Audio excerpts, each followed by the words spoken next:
licenses, but we work hand in hand with the private sector, particularly in the promotion of the welfare and interests of the seafarers.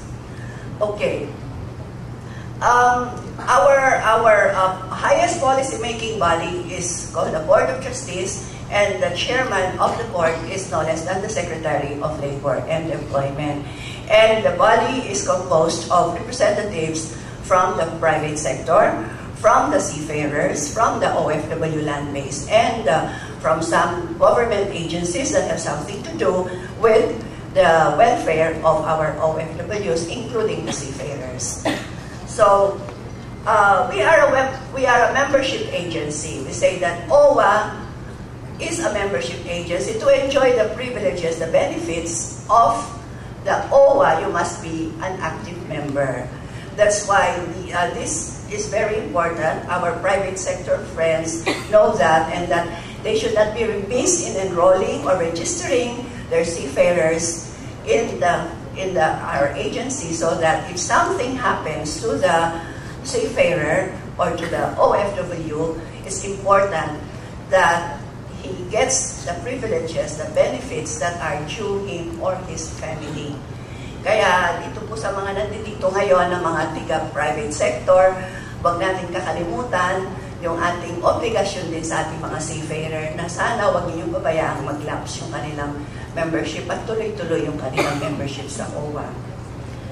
It's the agency, it's the government agency that promotes the welfare and interests of OFW members, and OWA manages the welfare fund of the workers. No? So we have to manage the fund in a transparent and judicious manner, and we have to ensure that the fund is stable, the continuous build-up of the capital.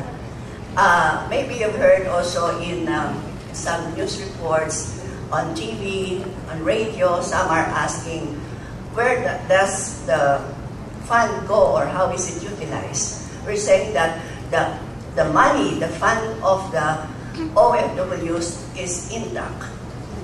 It's very much secured, never mind if the dollar is going down, but the money is invested in government securities and we are holding it in pesos.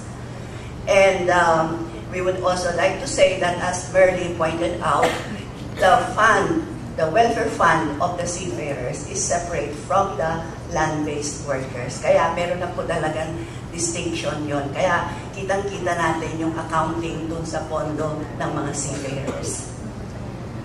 Okay, let me go to my next slide. OWA's programs and services for OFWs are provided during the pre-employment, on-site employment, and post-employment or return stages. So I took the pains of doing that airplane, no? For effect lang. We're saying that for every step of the way, OWA is there, no, to provide assistance to the OFWs. Thus, even on let me just hand down the pre-employment. Okay. We provide pre-departure orientation seminar. Not necessarily us that administer the seminars, but we accredit manning agencies, we accredit service providers to help us administer the PDOS. We have gone a long way in administering also this, or in supervising people who are accredited by us, and we have already asked them to include also the members of the families of the OFW during this pre-departure orientation seminar, so that they too would understand what life is abroad or on board. Kaya importante rin na yung mga nagpipidos kasama na yung kanilang pamilya para maintindihan nila kung anong nangyayari sa kanilang pagtatrabaho sa ibang bansa o sa mga vessels, no, na sinasakyan ng ating mga seafarers. We have this stress management courses. Well, of course, we say that those who need stress management are the HSWs or the household service workers, but later on we found out that all types of workers need this course, and therefore we're not administering this not only to the household service workers, but we also found out that this should also be given out to seafarers because they too are subject to much stress on board. We conduct also language and culture training, not necessarily for the seafarers, but for other types of workers. But those seafarers who would like to join our language and culture training sessions, they can very well come and join us. And of course, OWA does counseling through its family welfare officers. On-site, this is more applicable to the OFWs, those who work on land. We have conciliation of disputes between the worker and the employer. We also do counseling on-site. We have provision of assistance to distressed workers, stranded workers, and seafarers. Thus, we help in their repatriation. You will probably recall that just a few weeks ago, we were able to repatriate a group of seafarers who were stranded in Valencia, Spain.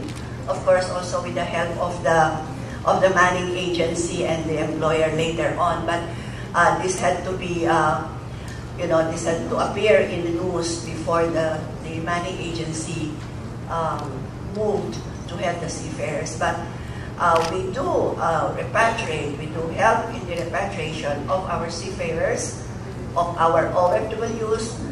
As Mary pointed out, those who were working in Libya at the time when the hostilities were really rising, we had to repatriate 10,000 OFWs together with their dependents, their families, out of Libya.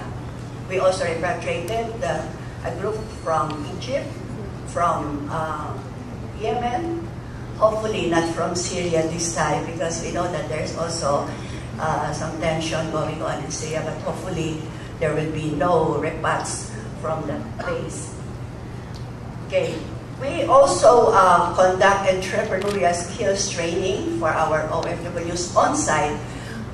We have the Filipino Workers Resource Center, which is managed by our Philippine Overseas Labor Office, and there are many upgrading courses that are being conducted there, including entrepreneurial skills training.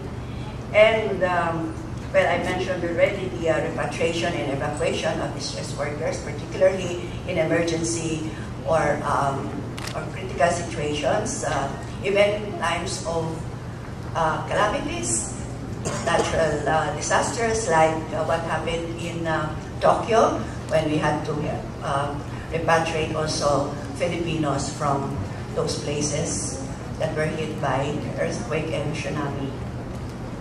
Then we have our programs for post-employment. This is the reintegration program that we have through enterprise development, and we have the stress debriefing or counseling, particularly for those workers or seafarers who had some traumatic experience while on board the vessels or while working abroad.